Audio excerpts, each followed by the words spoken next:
Usap na ako na tao. Sinabi ko sa kanya, kapag pinatay ako, patayin mo si BBM, si Lisa Araneta, at si Martin Romales. No joke. Po talaga kayong alam about them, no? Anong pasabog yan? Kakasama niyo sa kanila during the campaign and during the 2020 elections.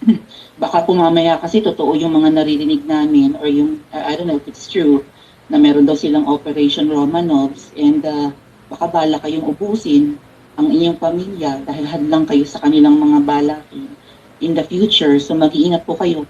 Kami po kasi kami ng EDSA Friday Group, kami yung bumababa every Friday dyan sa EDSA because we believe yan yung tamang venue sa dinami-rami na ng problema natin. Ang kaya lang naman po namin gawin ay manawagan na bumaba na yan.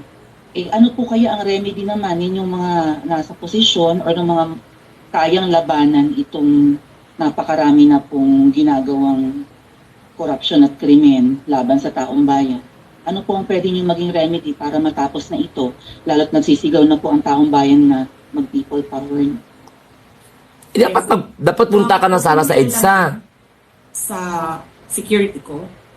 Kasi may kinausap na ako na tao.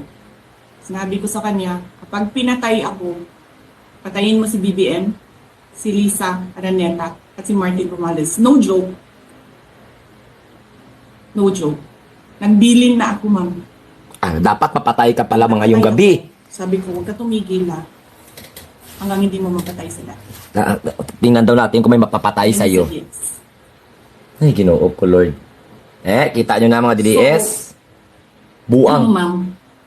Yan ang lagi kong sinasabi sa Makabayan Lang. Nung mayor pa ako. Ang laban, wala dyan sa EDSA, ma'am.